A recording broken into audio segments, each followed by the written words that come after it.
hello everyone and welcome to today's video. I recently have gotten several requests from some of you lovely folks to do another Q&A video, so that is exactly what I'm going to do today. Last night I asked you guys to take to Twitter with the hashtag AskAlliStuff and just shoot whatever questions you had at me. So I'm gonna jump right in and answer some of those for you now. B asks, are you excited for any upcoming TV shows or movies? I am definitely excited for Rogue One, even though I feel like I need to have lower expectations than I had for episode 7. I'm still really excited for it. I'm also pretty excited for the new season of Game of Thrones. Like I kind of got sucked into that show like most people did, and then around season 4 I kind of started to lose interest, but I feel like at this point it's just obligatory watching. Like I have to see what happens. I have to see where they go with it. So I am excited to see the new season of that, and I'm also really looking forward to the second season of Stranger Things. Spooky Man Esteban asks, best horror movie for Halloween?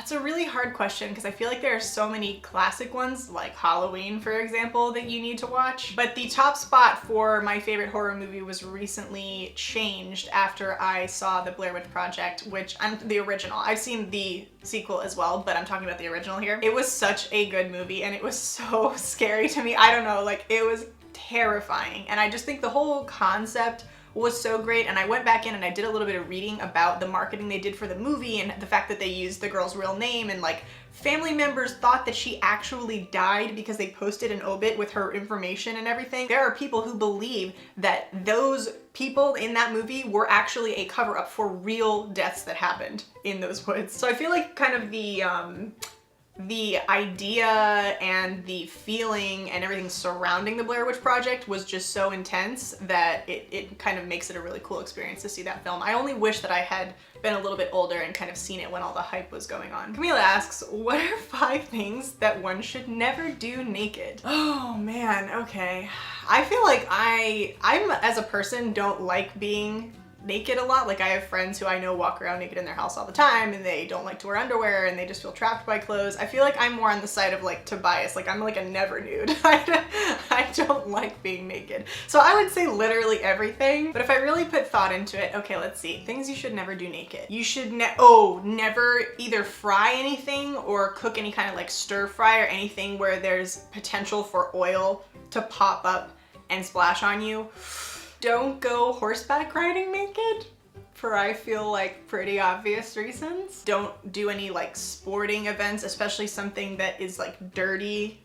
For example, a Tough Mudder naked would just be, I just feel like that's, you know, that's like disease time. Another weird one that I'm gonna add to the list for personal reasons is I would never lay in a publicly used space naked. Like I would never lay like on the floor of a hotel room naked. I would never sit on a chair in a public space naked. Like I just wouldn't touch anything that was publicly accessible naked. And finally, I think I would have to say don't skydive naked, because I feel like my experience with that was there was a lot of wind resistance going on, and I just feel like maybe especially for guys, that would be an incredibly uncomfortable experience. I would say maybe try bungee jumping first if you're interested in some kind of naked extreme sports, just to see how your kind of freer parts of your body fare in those cases. Branson asks, what are you most looking forward to seeing or doing in Toronto? I've been to Toronto before, but I've never had the chance to like see the tower, and I haven't really had that much time to explore the downtown area, so I'm really looking forward to seeing a little bit more of the city in general. I don't have any specific places that I want to go yet. For those of you guys who don't know, I will be in Toronto this weekend for Buffer. It is my first time ever attending Buffer Festival, and I'm very excited about that. And I know I say this a lot about events, but it's really true. Like I'm very much looking forward to meeting a lot of you guys. I feel like I don't get to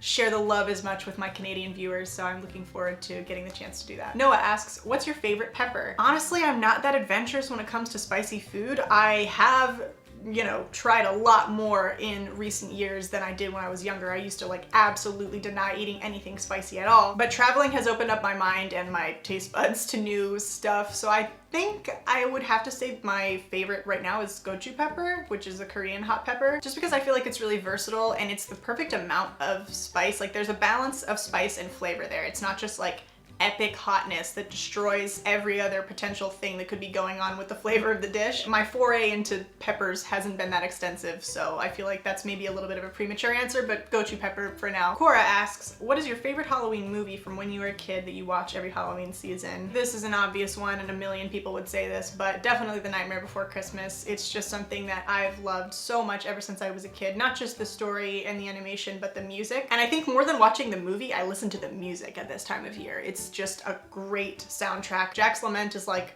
to this day, one of my favorite songs from an animated movie. So that's definitely my number one from when I was a kid, is Nightmare Before Christmas. Oh man, I'm gonna screw up your name. I'm very sorry in advance.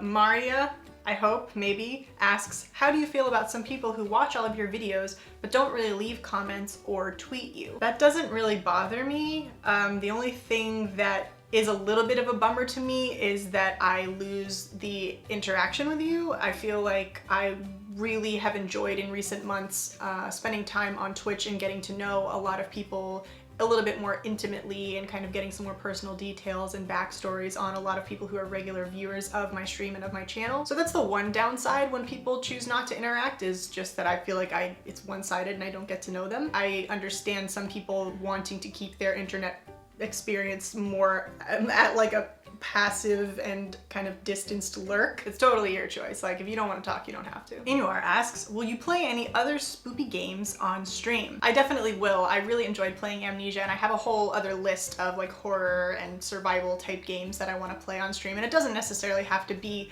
this month. It doesn't have to fall before Halloween. I'll definitely pepper in some scary stuff. I feel like I have to space it out a little bit though, because my heart just can't handle that much stress.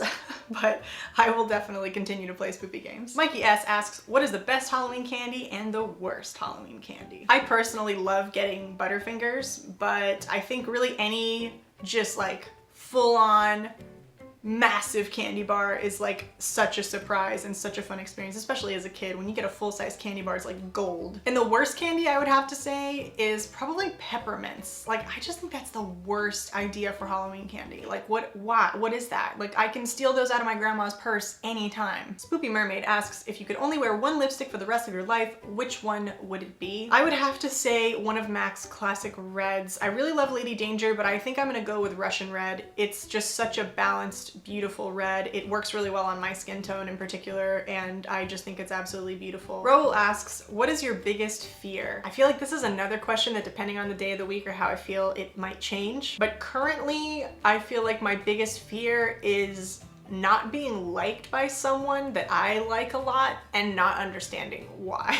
Like, I really hate when I feel like I'm getting along with someone really well and I'm kind of building a friendship or something, and then I feel like that person just doesn't actually like me that much and I'm trying too hard and I'm like, oh man. I feel like I am terrible at making friends, so it's just like, it's kind of a scary realization as I'm getting older. If I don't maintain old relationships, I will end up with no friends because I don't know how to make new ones. So that's kind of a scary one, not being liked and not having friends. Skara asks, how much poutine are you planning to eat while in Toronto? All of it. So fucking much. I plan on poutine all of it in my mouth.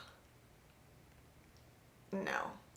I'm sorry. Dana asks, when will you come to Latvia? I don't know, but I seriously do want to come to Latvia. And I know I talked about this on stream before, but they have like the most incredible folk music there. Ligua is one of the most beautiful songs I have ever heard in my life. So I need to get to Latvia for multiple reasons, but like 99% for y'all's music, cause damn Latvia. Chelsea asks, if you could perform dance on any stage in the world, where would it be and why? I would choose the Royal Opera House because I have seen so many absolutely iconic, beautiful, talented dancers perform on that stage, and I just feel like the magic of just being able to stand in that space would just awaken something in me, and it would just be the most incredible feeling to perform on that stage. Also, I was obsessed with Darcy Bustle growing up, so I feel like being able to stand on a stage that she's performed on for many years would just be like the biggest fangirl moment of all time. Jackie asks, fun things to do to take my mind off the fact that my ex-boyfriend cheated on me with his boss so I don't die of sad. First of all, that fucking sucks, Jackie. I'm really, really sorry to hear that. And I think the best thing that you can do right now is to surround yourself with people who you know have a really, really clear and deep understanding of who you are as a person and appreciate and respect that. I think one of the most horrifying things that I see repeatedly is that the person who was cheated on blames themselves and feels like they weren't blank enough, or you know, they didn't do enough, or they just weren't exciting. And that's the worst thing. So you need to remind yourself, and you need to be reminded that you as a person are enough. Cheating does not happen because the partner isn't enough. Cheating happens because the person doing the cheating isn't enough and they have something going on. Casey asks, what was your favorite Halloween costume as a kid? I'm surprised that I have an immediate answer for this actually. My great-grandmother, my Nana, bought me this amazing Glinda the Good Witch costume when I was so young. I think I was maybe 5 or 6. And I wore that thing for years, like as long as I could, and not just on Halloween. I would put that mess on every day and dance around in my room. It was this gorgeous pink satin bodice, and it had these beautiful tulle sleeves and a huge full tulle skirt, and there were gold sequins all over it. And it came with the whole thing, like there was a crown and a little wand, and the whole thing was just gorgeous. I loved it so much. Man, I miss playing dress up. It was so much fun. All right, guys, and on that note, I am going to end the Q&A for today. I wanted to say thank you again to everyone who submitted questions for the video. I really appreciate that. If I didn't get around to your question this time, I apologize for that, but we will definitely be doing more Q&As in the future, so there will be more opportunities. Please don't forget to subscribe to this channel for more videos, and I will see you guys next time. And I'll see some of you in Toronto. Bye, guys.